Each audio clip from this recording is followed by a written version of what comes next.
There's no doubt that I am convinced that if the pastor isn't, I'm not talking about a certain percentage of giving, but if the pastor shows blatant disinterest in financial stewardship, that is not a good dynamic for the health of the congregation. I agree 100%. 100%. Well, I know there are more. Oh, go for it. Sorry, Catherine. Talk about time, because we're talking about money, but giving your time is another big part of this. And we did something a few years ago. Our stewardship committee listed all the ways somebody gives time in our church. We ended up with 52 of them. And we made 52 pages, and under that listed what each person did, from the greeter at the door to the quilters to everything that happens. And then we had someone who did each of these jobs stand up with their little page and tell the congregation, that was our sermon one Sunday, what happened in their group. And then we pasted all the things up in the church for about a month. And the invitation was, these are ways we give time.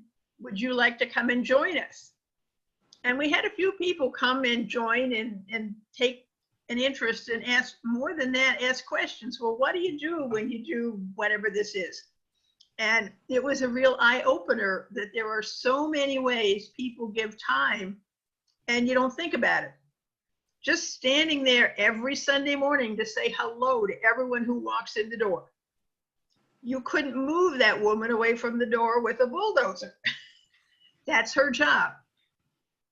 You know, and we have the fellowship people who bring you coffee and tea and cookies every Sunday, which we miss dreadfully now. Yeah, and those who go and visit our shut-ins. So we had lots of things, and people did diverse things. Some people did lots of things. Some people only do one thing. And that was quite the way to show how we use our time, because that's a real time and a talent thing that we don't think about too often. Well, that's a beautiful story, Catherine. Thank you for sharing that. I agree. Time is a huge piece of this too. It's so helpful.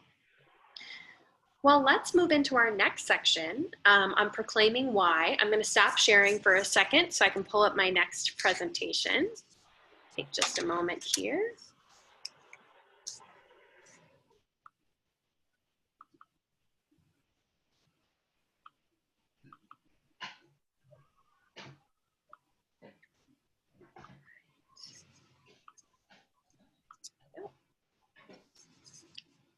All right, so believe it or not, we have made it to our last presentation of the day, focusing on what's your why, or in other words, proclaiming why and how this why is important. I'm going to have about 20-ish minutes or so of content before our next discussion. So if you want to mute your mic, that's perfectly fine while we're going through this section. So I want to begin by sharing with you guys a quick story. One of the questions I get most often, more than any other question, is people will come up to me during stewardship presentations, or they just hear of my title and they come up to me and they say, Grace, how do we get people to give more money to the church? How do we get people to give? And I have to mention that I have some issues with the phrasing of that. How do we get people to give money? Feels pretty assaultive, even though I'm sure it's not intentional to be so. We deserve their money. They need to give it to us. It also feels very institutionally minded that we deserve it. We don't have to do any work just because we're the church. We deserve their money. And I often encourage people to kind of step back and take a different approach. Instead of looking for the greatest tool of what kind of bulletin insert or what kind of online giving offering could we use that encourages people to give, I encourage them to think less about the tactics and more about the story that they're telling. And this is represented in a story that I'll share with you from my experience at Christ Church Lutheran, which was the church that I attended when I was in seminary. So when I was in my spring semester of my first year of seminary, my pastor invited me to be the stewardship chair in our congregation. And I have to admit, I must have been the most excited person to be stewardship chair ever. I think I actually cried during the meeting, which is a little embarrassing, but true. I was really eager to join the stewardship team. So I spent the whole summer working on this program of how we were going to do seasons of stewardship and emphasize stewardship throughout the year. And then as we kind of came into the fall, I was preparing for the fall campaign. And right before my first council meeting, I got a text message from our pastor saying, "Hey, Grace, can you stay a little after our council meeting? We're going to have our first finance meeting." It's like, I'm kind of confused, but I guess what turns out is at Christ Church Lutheran, if you are the stewardship chair, you are also on the de facto finance team, which in that church meant that you were a part of a small group of people, which included our church treasurer and secretary, included our pastor, included the stewardship chair, and then one other person who was kind of watching over the finances of the congregation. So we met after the council meeting, and I'm sure this story will be of no surprise to any of you who've been in stewardship for a while, but the story that we heard was, hey, we went through the summer, but we are at a deficit, and we need to fill in that gap. We've got a deficit in our budget. We don't want to roll into the fall that way, and we need to bring this up to the congregation and encourage people to give. And during that conversation, they talked about a lot about this idea that if everybody gave $100, it would fill in the gap. Now I'm sitting there, I'm at beginning of my second year of seminary. Again, I'm living in a very small apartment. I don't have a lot of money. I'm working $10 an hour, 10 hours a week. I mean, this is not something, $100 is a big deal for me. So I knew I certainly wasn't going to be able to give $100.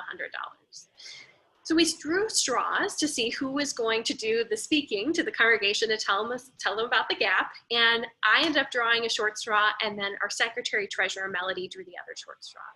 I said, well, let me go first because I'd rather do the first Sunday so I have a little bit of a gap between this and my stewardship program, which that year I developed a program that was all about abundance and celebrating generosity. It was positivity in the face of what was going on with the current recession.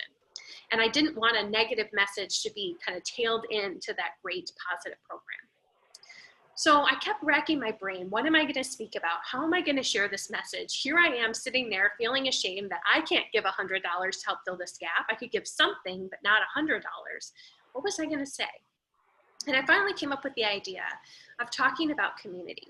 This is the congregation I mentioned earlier where there were a lot of 90-year-olds and 20-year-olds, some people in between, but mostly 90s and 20s. And it was the place where I had felt the most welcome. I still remember the first Sunday there. We were walking up the aisle back to the doors to go out to brunch with a friend that I had come with. And somebody from the congregation just took us by the arm and said, you have to come to the fellowship hall. We're so excited to hear more about you. And I could tell for the first time it was someone who really wanted to get to know me, not just someone who wanted another butt in a seat, but someone who was excited that we were there and wanted to know us for who we were. So I talked about the importance of community, how we all bond together, and how some of us can give more to fill in the gap. Some of us may not be able to give as much, but together as a community, we would join together to fill in that gap, just the same way as we joined together as a community on Sunday. People seemed receptive to that message. They appreciated the transparency. And the next week, it was my friend Melody's turn. Now, you might remember my friend Melody, I shared a little earlier. She's the one who would sit next to me in the choir loft and talk about how more people coming down the aisle as new members meant more money in the plate. It's the same person. And so she got up there and she shared the deep depth details of the financial issue that we were in, which is great. I loved the transparency she gave. She was closer to the numbers than me. It was super helpful. But after she gave the numbers, all she did was say, if everybody gave $100, we could fill this gap. Do your duty, and sat down. This was really hard for a lot of people in this congregation. The people in this group, we had some who were very wealthy. We had a lot of artists and architects who were making a good living. We also had people like me who were making nothing. And we had people who were living on very, very small Social Security checks. And I had people who came up to me afterwards and said, Grace, I feel so terrible. I'm not a good member of this congregation because I can't give $100. I feel so guilt and shame driven. And I had to remind them, we are a community. There will be people who fill in that gap for you. It's okay that you can't give that much. I can't give that much either. And I think the reason why that message didn't work was because it was driven towards an institution and not a cause. It was focused in on the numbers without illustrating why it was important that we fill in that gap. And the why is really, really important. People need to know why they're filling in the gap and need to be able to invite to give in their own ways. So let's dig into what this why thing is all about. I want to start out with some work by Simon Sinek, and I'm guessing many of you may have heard of Simon Sinek before. He's kind of become the why man. Everything about why seems to go back to Simon Sinek. But if you're not familiar with him, his big thing is called the Golden Circle, and he talks a bit about this in his TED Talk. Now, he's talking specifically to advertisers here about advertising, but I think there's something we can learn for stewardship ministry as well. So he talks about the Golden Circle and says when most people are advertising a product, here's what they do. They start with what their product is, how it's useful or how it's made, and then why someone should purchase it. Sometimes they get to the why, sometimes they don't. But he said the most successful companies who are doing marketing for their products go the other way around. Instead, they start with the why the product is important, then maybe go into the how of how it's made or how it matters, and then last but not least, they tell you the what. He says people don't buy what you do, they buy why you do it. People don't buy what you do, they buy why you do it. Now, a couple of years ago, my husband and I were watching the Super Bowl. And my husband and I are the type of people who watch the Super Bowl for the commercials, not for the game, because we're not big sports fanatics, but we always think the commercials are interesting. So we're watching the commercials, and we were both absolutely taken with this commercial that was on the screen. And by the time the couple minutes, couple seconds went by of this commercial, we were ready to buy whatever it is they were going to show us. And it turned out it was just an iPad. An iPad. But have you ever had this experience with one of Apple's commercials where you were enthralled by the ideas behind it? You didn't know exactly what they were selling. And then when you found out what it was, you were kind of curious about how it matched up. Simon Sinek says that Apple is actually one of the best examples of this. So let's talk a bit about that. With Apple, if they were going to follow a traditional model of marketing, this is what their commercials would sound like. We make great computers. They're beautifully designed, simple to use, and user-friendly. Want to buy one? But have you ever heard an Apple commercial that sounds like that? Never. That's not how Apple does their commercializing. Instead, they tell a story like this. Everything we do, we believe in challenging the status quo and thinking differently. The way we challenge the status quo is we make products that are beautifully designed, simple to use, and user-friendly. We just happen to make computers. Want to buy one? Apple is selling you on a culture, on a lifestyle, more than they're selling you on a product, which is how you can get enthralled in their commercials and then wonder, wait a minute, how is an iPhone really going to do this? Now, we could debate the merits of Apple's marketing. I certainly think they are promising something they may not be able to deliver, but it's enthralled and captured a lot of people. I mean, here I am presenting here on an Apple computer. You can't see it, but that's what I'm presenting on today. I've bought in some ways to this marketing campaign that they have. If you look at TV and movies where Apple products show up, usually the most creative and artistic people are the people who have Apple products. So they've gotten into your head that if you want to be creative and artistic, you need to buy from Apple. Do you know your why, the purpose, the cause, or belief that inspires you to do what you do? Or asked in another way, do you know your church's why, the purpose, cause, or belief that inspires your congregation to do what it does? Because I think what's most interesting in contrast to Apple is that we have a why that matters. And we have a why that isn't just an advertising lie. We have a why that changes and transforms lives. And that why story needs to be shared. One of my duties, one of my former roles was at Kairos and Associates Capital Campaign Consulting, and then also working for the strategic planning side in the Joshua Group. And part of my job was when someone called in and they needed our services, I did research on the church's website to learn more about them and to get to know their data. I've spent time on a lot of churches' websites, hundreds of churches' websites. I can tell you that most churches' websites are more like community center pages. They tell me when the choir is singing. They tell me when worship is happening, maybe, although sometimes that doesn't always happen. When the kids' middle school lock-in is, all this, of course, pre-COVID, but go with me. And yet, sometimes I can't even find the church's address. A lot of times I have no idea what the church's mission is, why I should go to St. John's Lutheran by the freeway versus St. Andrew's by the lake. They don't tell me much about who they are in terms of their why in which they gather. They assume everyone knows the why, because those websites are created not for new people to enter, but for people who already know the why and are going to show up no matter what. So consider, how are you bringing that why to people's attention? So what does this look like in practice? Kristen Wiersma, who is one of my colleagues at Kairos and Associates, gave a presentation around institutional versus missional communications. And here's what she said. With institutional communications, we tend to focus on the how of ministry, the activities that we're doing, focusing on the structure, the hierarchy, the powers, the decision, the governance. We focus on events, programming, invites, signups. I mean, that's what those websites are filled with, right? And recruiting and attendance. But in contrast, missional communications focus on that why of ministry. They look at impact and transformation. They tell those stories of faith. They focus on shaping faith and vocation identity. But I think one of the most important distinctions, which is easy to miss here, is the last bullet point. Instead of focusing on all the numbers and how we compare to the good old days, missional communications are focusing on where God is active. Where is God active in our community? Where is God active in our church? How is God alive here, and how can we tell that story? I hope some of you are familiar with this book. It's a great resource. I encourage you to check it out. Cliff Christopher's Not Your Parents' Offering Plate. If you haven't read it, I encourage you to read it. But as I tell all my students, you will either love or hate the things that Cliff Christopher says, and you probably will do a little bit of both as you're reading it. He's one of those guys with a very direct voice. So it's a great book to have a conversation with the author, so to speak, as you're reading it. But what Cliff Christopher says is the number one reason why people give is the belief in your mission.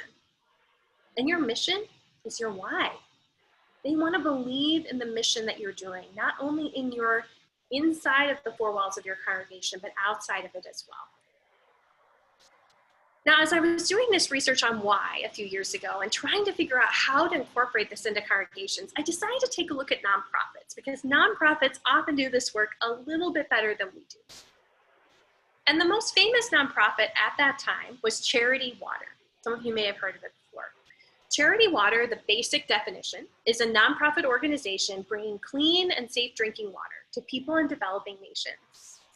Now, there's a lot of things I'm really passionate about when I give. I'm really passionate about income inequality. I'm passionate about health and financial health in particular. And I'm passionate about women's issues and education. Those are things that I really care about. So clean and safe drinking water, while I know it's important and I hope someone else gives to it, was not necessarily on the top of my list. But as I went to Charity Water's website, I found this. They actually have a section on the top of their website, and I tell you, this is the only place I looked, this is really interesting, that says why water. So I clicked on it right away. What's their why? Well, clean water means health, income, and education, especially for women and children. It's not about the clean water. It's about health, income, and education, and how clean water, the what, transforms people's lives, the why. Once I saw this, and I saw the 3-minute video that you see down below where they walk through someone's life on how water transforms them, I couldn't give to Charity Water fast enough. I was so excited by the mission they were doing. And I think this is a lot of times how congregations act. We focus so much on our what's, the little pieces of our ministry. That's the clean water, when really we need to be focusing on the why, which might reconnect us with people.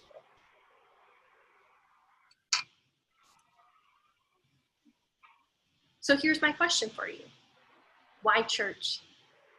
Why your church? What is your why?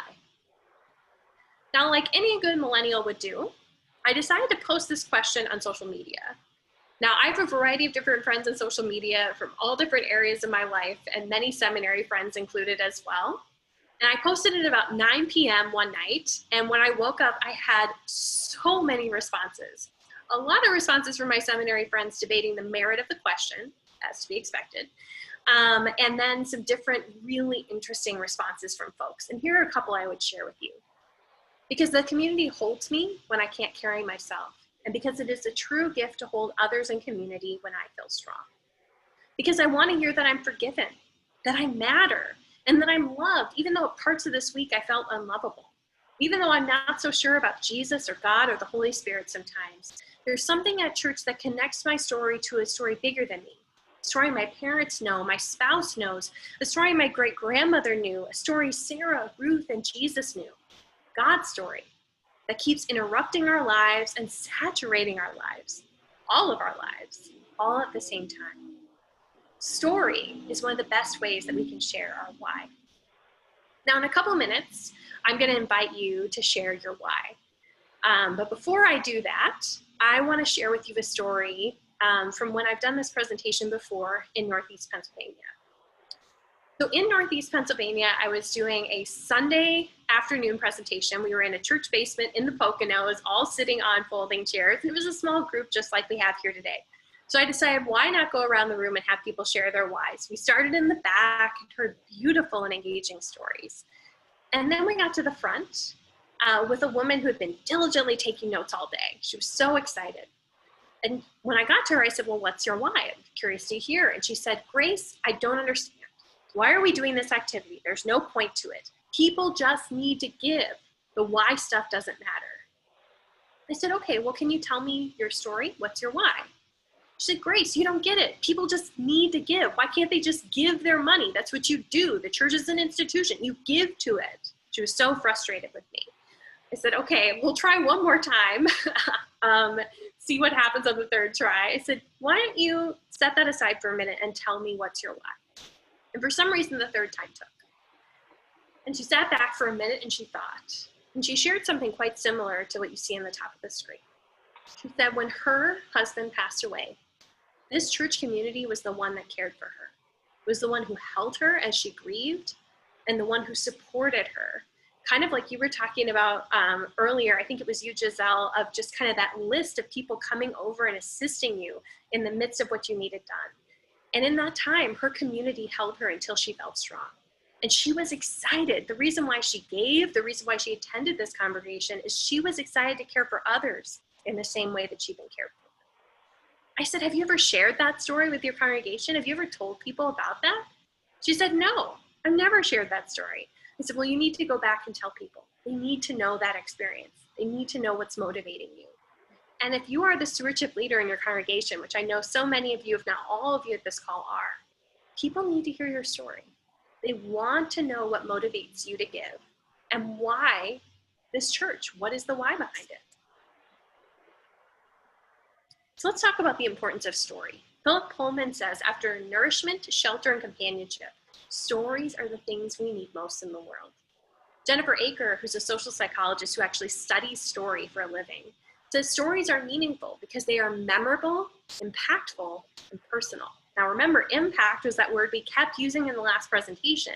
People want to see the impact of their gift, and stories are a great way to do that. The best way to share our why is with stories.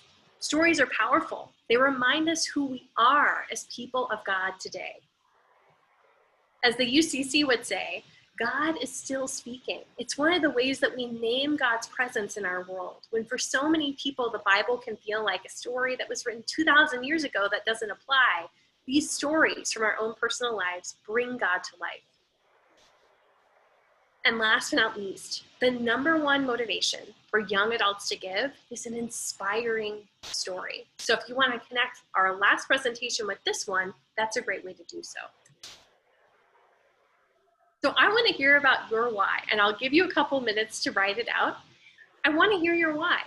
You can either answer the question, why church, your church in particular, or why do you give? Either one is just fine, either one of those questions. It could be a personal story. You might have a story from your congregation. You might have a Bible story or a hymn that you draw from. But I know we as people of faith love to have long-winded stories, and those don't always necessarily help because they're not as easy to be shared. So I want you to tweet your why. Now, you don't need to know anything about Twitter, have a Twitter account to do this, but Twitter is helpful because the old version of Twitter, not the new one, made you distill what you had to say down to 140 characters or less. A character includes punctuation marks, letters, spaces, and hashtags, which we'll talk about in just a minute. I found a book a couple years ago by Mark Hart called Tweet Inspiration, Faith in 140 Characters or Less, and the top 2 are from that book. So here are some examples. How comforting that even those dark nights of the soul, the sanctuary candle is still burning brightly. Hashtag true presence. Now a hashtag, if you're not familiar with Twitter or Instagram, is kind of an extra credit point, so you don't need to go there if you don't need to, but it helps to highlight a word and it also makes it more searchable. So the next one, if the people of Nazareth taught us anything, it's that God could be right in front of you and you may not even recognize him. Hashtag Eucharist. The last one is from my presentation with the Northeast Pennsylvania Synod. Grateful that God speaks just as loudly through pipe organs as electric guitars, from hurt to healing through God's Easter grace. Hashtag Northeast Pennsylvania Synod. So now I encourage you to think through what your why is. Again, either why church or why you give. Either question, you can choose your prompt. And I encourage you to write down your why.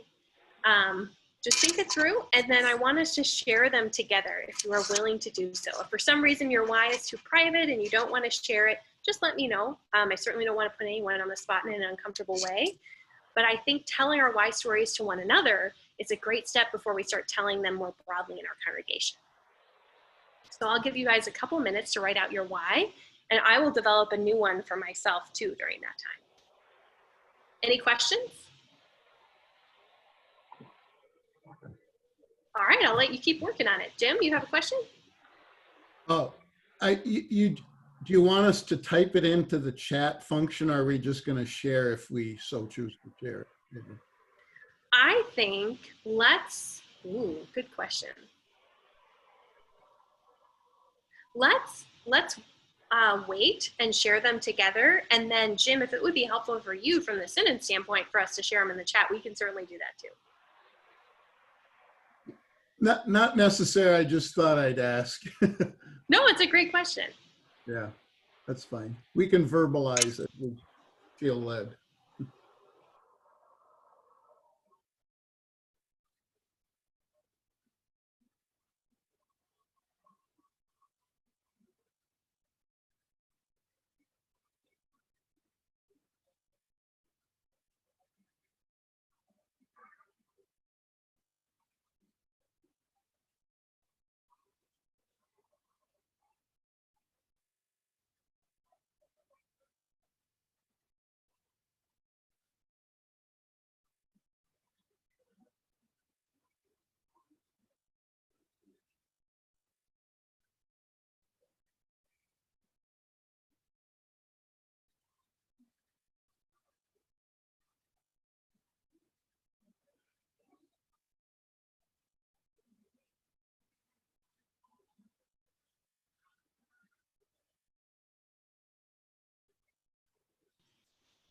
I should mention that I have no way of counting your characters. So as long as you're somewhat close, that's perfectly fine. Don't feel like you need to sit there and count them all out.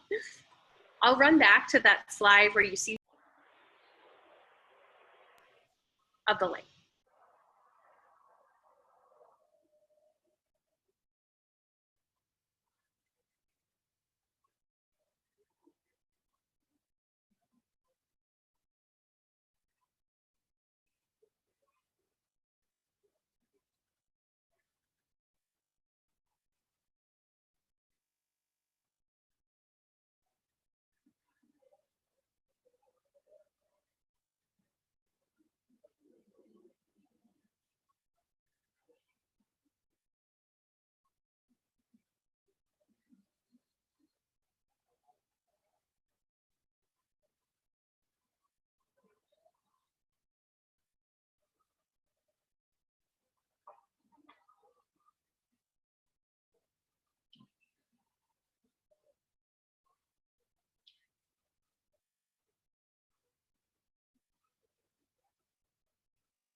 folks still working on them? Do you feel like you have something you want to try out and share?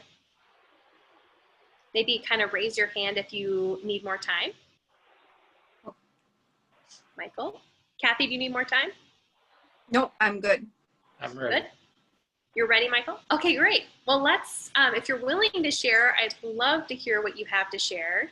I ask you to share your 140 character version, and if you want to offer a little bit of explanation, you can do that too. Do we have any brave souls who want to go first? I'll go. start. Great. Go ahead, Kathy. Okay. My friend was dying of cancer. She told me all about Pastor Shane and Emmanuel Lutheran Church. I never made it to church with her. When she died, I went to her funeral and never left. That was 19 and a half years ago. Hashtag Rita Munt, hashtag Emmanuel ELCA, and hashtag Love Great Lakes Northern Synod. That's beautiful. Thank you, Kathy. What a way to start. Welcome. Michael, why don't you go next?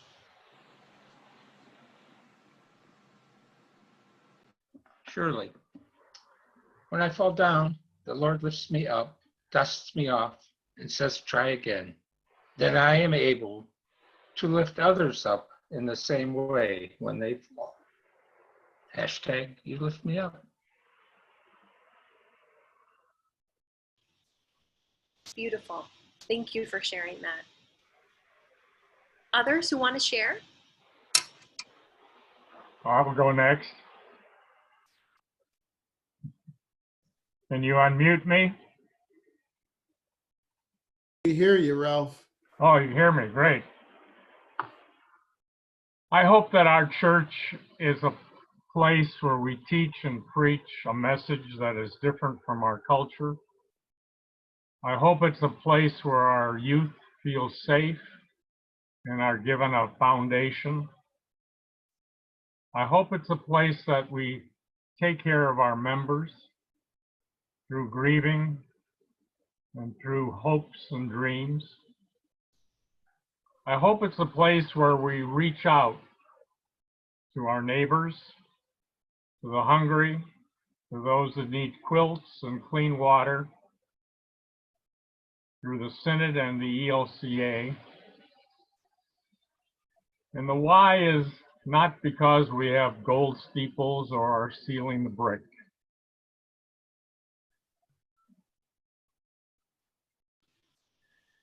I love that. That's beautiful. Catherine, I see you're unmuted. Did you want to go next? All right. Church is a place of peace and calm in these turbulent times. Hashtag hope. Beautiful. Jim, I know you unmuted earlier. Are you still willing to share? I am ready to go. Here we go. Jesus shows me God's unconditional love. The church helps me shine that love to others in word, in deed, and the church helps me to receive that love in word and deed. Hashtag hope. I see we've got a popular hashtag emerging, the hashtag of hope. I like it. Giselle, I'd love to hear yours. During times of confusion, I don't have to figure out what I did right and what I did wrong. Jesus says, just give it all to me. Hashtag relief, hashtag freedom, hashtag rest. Oh, I love that, Giselle. That's so beautiful. That's just gorgeous. It's wonderful.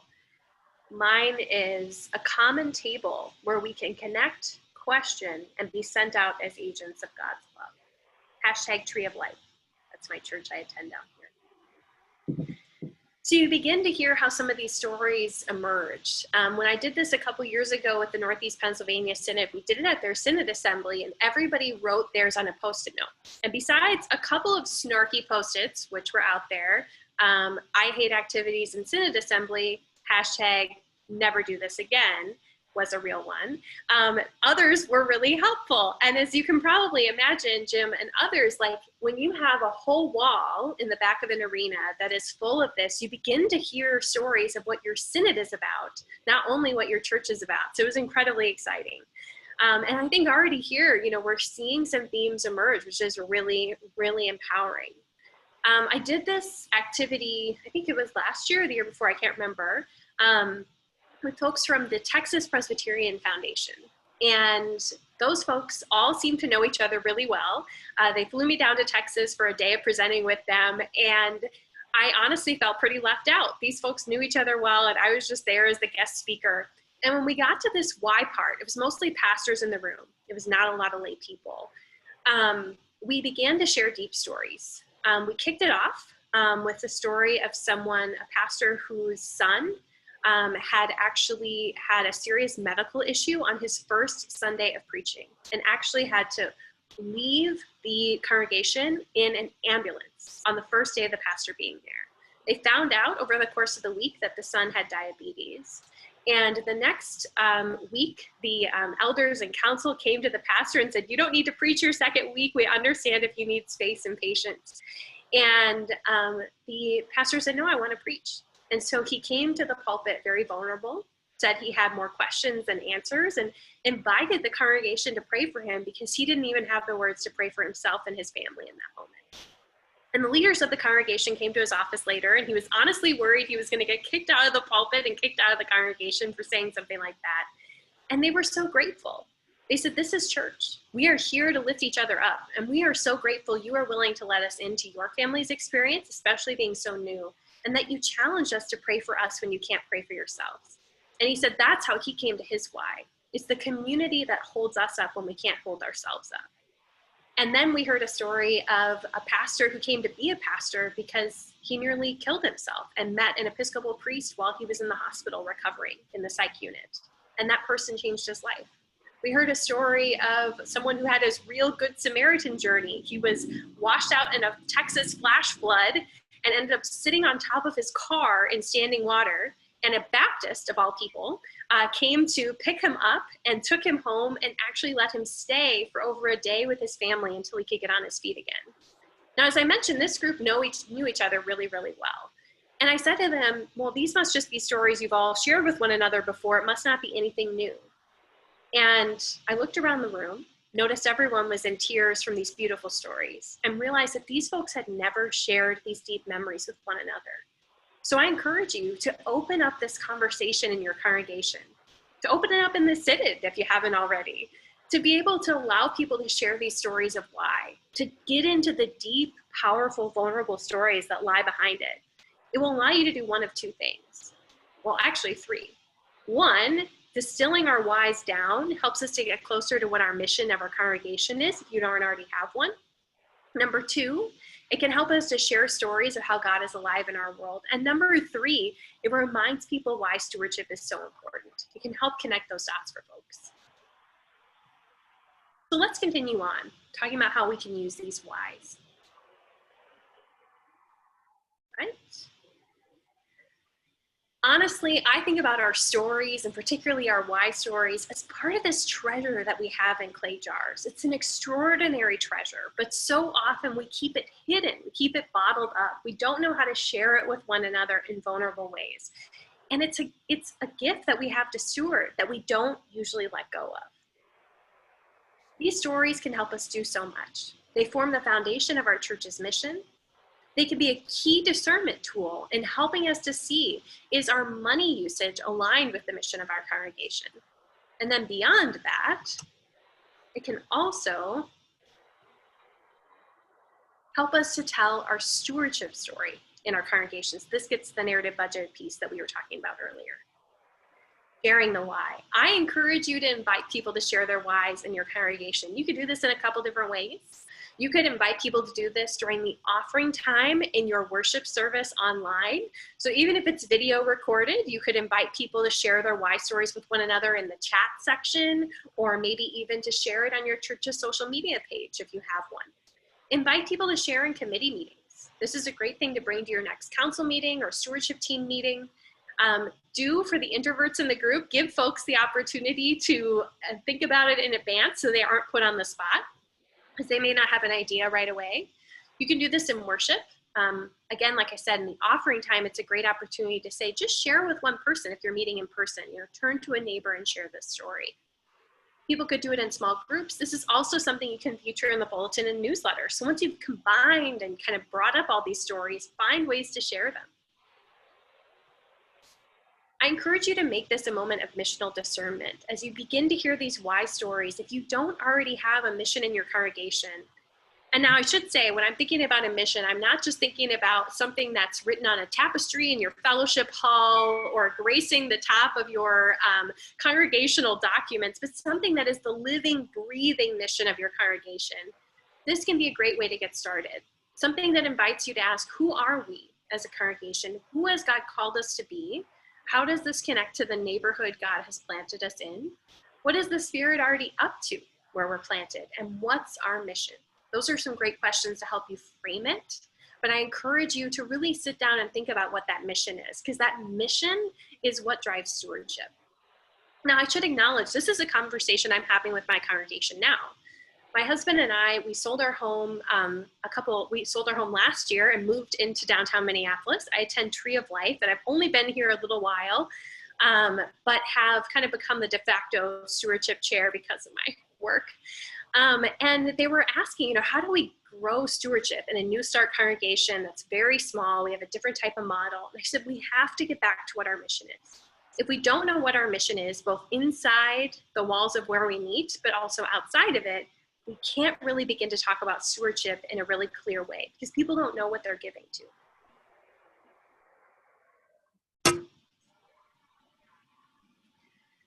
But honestly, I think if you've got that mission figured out, then our why stories are really helpful in discernment moments. What is the way your congregation allocate? How does the way you're allocating your funds, what does that say about your mission? I think this kind of gets back to the where your treasure is, there your heart will be also piece. Oftentimes we view that verse backwards. We think it's where your heart is, then your money will follow. That's not the way it works, and that's not what Jesus said. It said where your treasure is, there your heart will be also. Look through your congregation's budget. What is where you're putting that money say about what you as a congregation care about? And if your mission is something different, what might you need to reduce or release in order to be able to fulfill that mission? I love Lynn Twist's work on money, her book, The Soul of Money. And she says this: one of the greatest dynamics of money is that it grounds us. And when we put money behind commitments, it grounds them too, making them real in the world. Money is a great translator of intention to reality, vision to fulfillment. I think, again, it gets back to that Luke 12:34 verse of where your treasure is, there your heart will be also. And I really encourage you not to let go of this discernment step. I know in so many congregations, the budgeting part is just kind of looking at what we did last year and making a couple of tweaks. Take a deeper dive. Are we who we say we are? And how do we begin to tell the story? That's where narrative budgeting comes in. This is from the Center for Faith and Giving. The Center for Faith and Giving, I think, has fantastic resources around narrative budgeting. So if you're interested in it, I encourage you to dive in there. They say the narrative budget, as the name implies, tells a story. It links every dollar to mission and every gift a faithful expression of the joy of giving and the generosity of God. Narrative budgets inspire, interpret, encourage, challenge, and inform donors about why their giving matters. So think about it this way. You've got your stories of why, those powerful stories of impact. You pair those with the numbers, and you also use the lens of your mission. So if you find your mission is to learn, care, and share, let's just say that's what it is, learning, caring, and sharing, then you begin to pair your different budget items underneath those. And when you talk about learning, you think of those people who've shared a why story around how those learning experiences really opened their eyes and allowed them to act in different ways in the community. You think about the caring stories of how, like Kathy said, of being the care that was given to that person and then the care that was given to her. How do you begin to weave those stories in? So it really allows the budget to come alive. Because like I said, 10% of folks are probably reading through your line item budget, if that. So here's an example. This is a complicated example, and I bear that in mind, but it's still a good one to look at. The category they're talking about here in their mission is learning. They have a brief description of the learning activities that they did, how many people were impacted, how many years of instruction. They have a quote from one of the students who was impacted, and they have a variety of different pictures. It really allows it to come alive. Now, I feel like this narrative budget example is a little bit overwhelming. Personally, I find it a little overwhelming, but it gives you a taste of what this is about. Bear in mind, I have seen narrative budgets that were made in black and white with Microsoft clip art. That is perfectly fine. You do not need to have a graphic design degree to be able to go deep into this. This is about sharing stories with numbers paired with it. And if you've got some pictures, this is a great way to use someone in your congregation as a gift for taking photos. So you can include those here as well. Now, oftentimes when I get to that section, I have kind of a smart aleck in the group who says, Grace, this is all well and good, but our congregation has a light bill and a heating bill, and we have a mortgage. So how do we begin to tell a beautiful story about these items in our budget that aren't so flashy and pretty? And here's my answer. Put a frame around it. Let's think about this context. I'm in Minnesota. You guys are also in the Northern Great Lakes region, so you know what I mean when the heating bills are really high in the winter season. You get it. When those heating bills are so high, why is the heat on?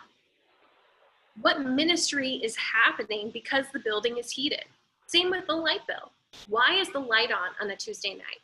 Thinking back to that church that I was at in seminary, the light was on Tuesday nights because the choir was meeting, because the Native American tribesman group was meeting upstairs in one of our classrooms, because the neighborhood community was using our gym to play basketball. There were so many reasons why the lights were on. People weren't paying for lights just because they like lights. They were paying for them so that ministry could happen there. So unpack the story behind it. Similarly, I encourage you to unpack the story behind staff salaries. Oftentimes people look at budgets, especially in smaller congregations, and they see how much is devoted to a staff salary versus how much is going to what they call real ministry expenses. What are the staff doing with their time? Where are they spending it? How much are they investing in learning, caring, and sharing? Does that align with your mission? To be honest, most people I know, especially those who didn't grow up in the church, don't understand how the church is funded. They think that pastors preach on Sunday morning and that's all they have to do. We have to tell stories so people understand where this money is really going, and putting a frame around some of those ideas that may be more complicated to understand. Now, it's important to say here that if you have the lights on a Tuesday evening because you think churches should have lights on Tuesday evening, but there's nothing actually happening there, that's an important missional discernment moment. Why are we investing our money in keeping the lights on all week long when there's no mission happening here? What changes might we make? So just to end here, why use the stories to proclaim our why? Because it promotes a culture of year-round stewardship. You can share these stories all the time. This doesn't just have to wait for the fall. It connects money to ministry and ministry to money in entirely new ways. It allows us to discern, are we who we say we are? We need to check ourselves and have that moment to step back. Are our priorities in the right place financially? And then, last but not least, it tells the story of the congregation in an entirely new way. So that is a lot of what I have. And before we do our last discussion session, I just wanted to share a couple of resources with you. I've so much enjoyed being able to share my Saturday with you. I've loved our conversation. If you'd like to connect more, here are two ways you can do that. The first is I encourage you, if you're not already, to go and visit the faithlead.luthersem.edu stewardship site. On this site, there's a lot of great things happening, but on our page, we have a lot of free resources. We also have an email newsletter that goes out every week that has information, including a blog article on stewardship that's new every week, and stewardship curated. So ways I'm seeing stewardship out in the world happening in fruitful and helpful ways. And I think it'll be a great resource for you guys if you aren't already on that newsletter. The last thing is I would say is I'd love to have you guys join me on my personal website, gracepomroy.com. I also have a blog there. My work that I do on Grace Pomroy is different than my stewardship work, but it's still somewhat related in that I'm helping couples to have transformative conversations, open and honest conversations about their money that transform their marriages and deepen their intimacy. So if working with money and couples is something that intrigues you, I know, Jim, you were talking earlier about the work you used to do with pre-marriage couples. Certainly check this out. A lot of pastors have found it to be a helpful resource. And you can find me on almost all the social media sites as well. So before we dive into our last group of discussion questions, are there any questions from the What's Your Why presentation that we should get out of the way first?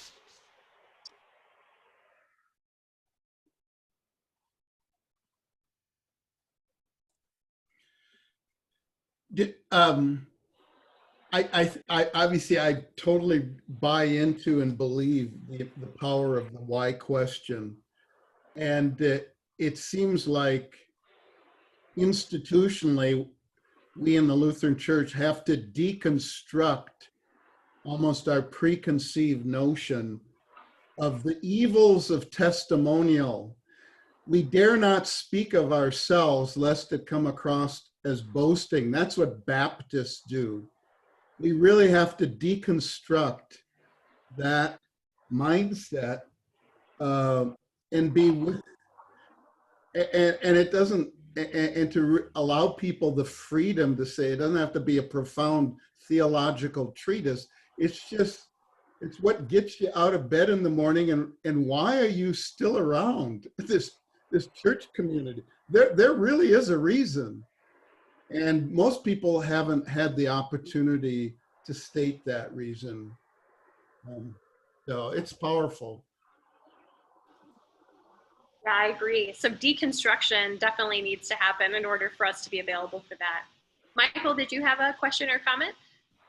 I just wanted to state how closely this is a two birds with one stone type deal here, because I happen to have studied a lot on church growth and evangelizing. And these are similar concepts, particularly the part about story. And if we learn our stories, then we know how to share the why of our being, why we are there. And I think it's just wonderful. Thank you so much. Can you give me Thanks the, so much, Michael. we were talking about personal financial wellness, and there was a fellow from Thrivent who had a program. Could you give me that name again? Yeah, absolutely. So the program is called 6 Weeks on Money. The person who wrote it is Tim Schuster. So if you see Tim Schuster 6 Weeks on Money, that should work. The cool thing about 6 Weeks on Money, which I forgot to bring up, is it's really easy to use in an online format. It's designed to be used either in person or online. And most other personal financial wellness resources are designed for only like small group in-person conversations. And Tim doesn't work for Thrivent anymore, but he did. And that was, yeah, it's good stuff. It's definitely worth checking out. How do you spell Schuster? Ooh, good question. Let me see if I can get it right. Schuster. S-E what? Chia? Here, let me, I think I'm cutting out a bit, so let me just send it to you through the chat. That way it's written right. And actually, if I stop sharing my screen, if you guys are okay with that, I can look it up and just give you the link right to it, Ralph. That might be easier. But I can still hear you guys. I'll grab it. Were there other questions or comments that I could help answer?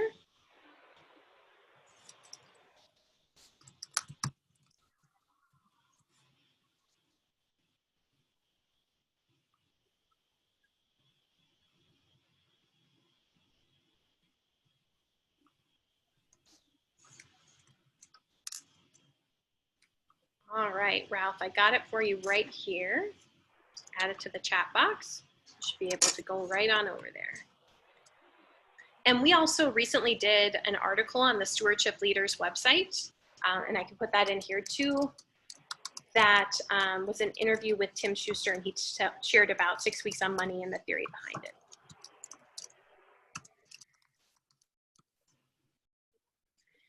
So I'd love to hear if you guys are willing to share, what's one thing you're taking away from this time, one thing you want to try in your congregation, and then any questions that you have remaining, not necessarily on content that I presented, but things you still want to dig into in terms of stewardship. I wondered if that might give Jim some ideas for future events, and then also give me some feedback on things you're interested in learning about.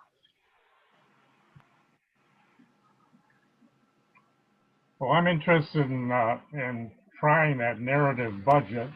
We've never done that in our congregation, but it looks like, well, one, I have to get the pastor on board because it's not going to happen otherwise, of course, and I don't see any problem with doing that other than it looks like a great deal of work to put it together.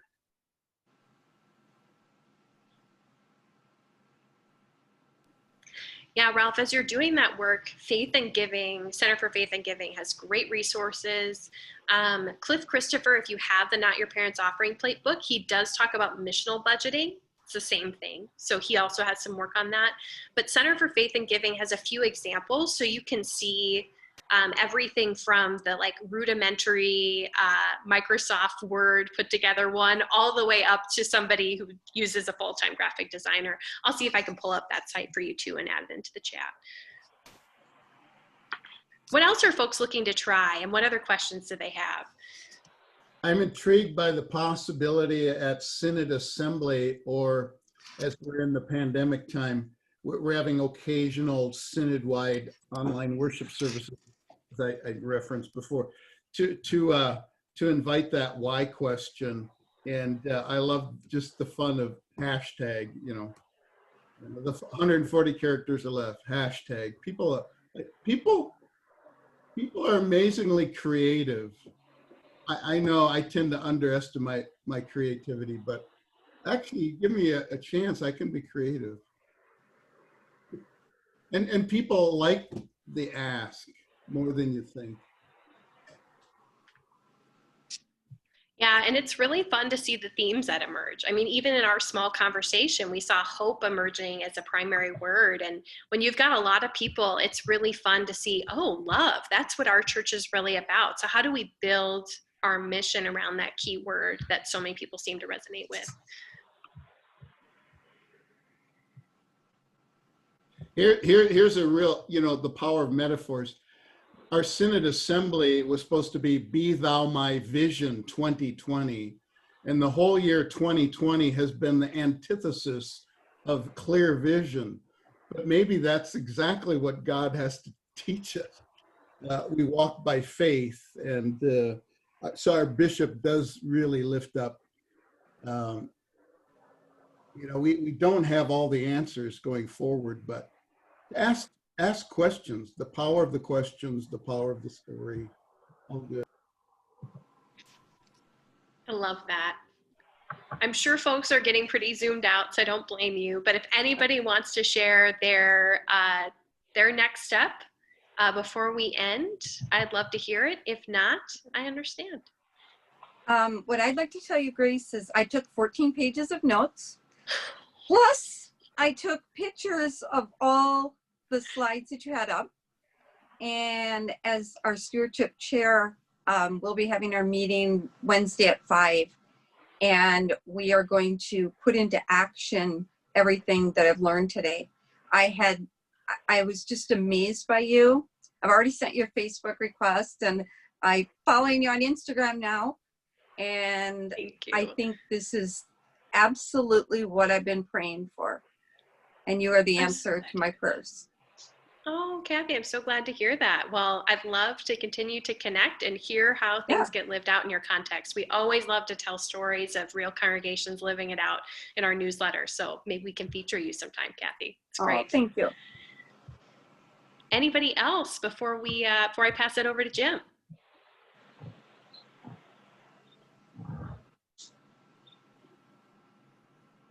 I think the floor is yours, Jim. Okay, well, indeed. Thank you, Grace. That's a pretty good name, by the way, Grace. I think you should keep it. I had a parishioner, my last call, Grace, And every time we sang Amazing Grace, she shouted it out. It's very cool. Very cool. So just to review, I encourage you all to find ways to share your learnings, like anything. When you go to a workshop, you might be the only person from your congregation. Find a way to certainly connect with your pastor. And I just literally realized so many of our pastors were on vacation, had personal commitments, but these sessions have been recorded, and I will be emailing you Grace's slides. I know Kathy mentioned taking pictures of them on her computer screen, but don't worry, Kathy, you can get them directly digitally. So I want to thank you for taking time. Indeed, this is a time commitment, and I wish everyone well in whatever direction God will lead you from this point.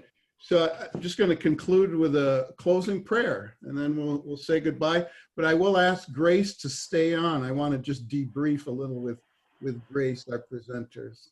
But let us pray. Good and gracious God, lover of who we are in unconditional ways, knowing us better than we know ourselves, I thank you for this time together. I thank you for Grace, her passion, her energy, her wisdom, and the way you have positioned her to share not only with us, but her continued work at Luther Seminary and all the networks of education and relationship building. Bless her personally, professionally, bless her family. And I pray a blessing upon all those who joined in on this conversation and presentation today. We pray for our leaders in the Northern Great Lakes Synod, our lay leaders and our pastoral leaders, our licensed lay ministers. Give us a spirit of a servant's heart, and also remind us too that we need to fill up our own tanks. We need to receive grace upon grace, so that once we have received that love, we can thereby be empowered to share it with others. So let us go in the sure and certain peace of the Lord Jesus Christ himself. Amen. Amen. Thank you, Grace. And the time, 4 hours went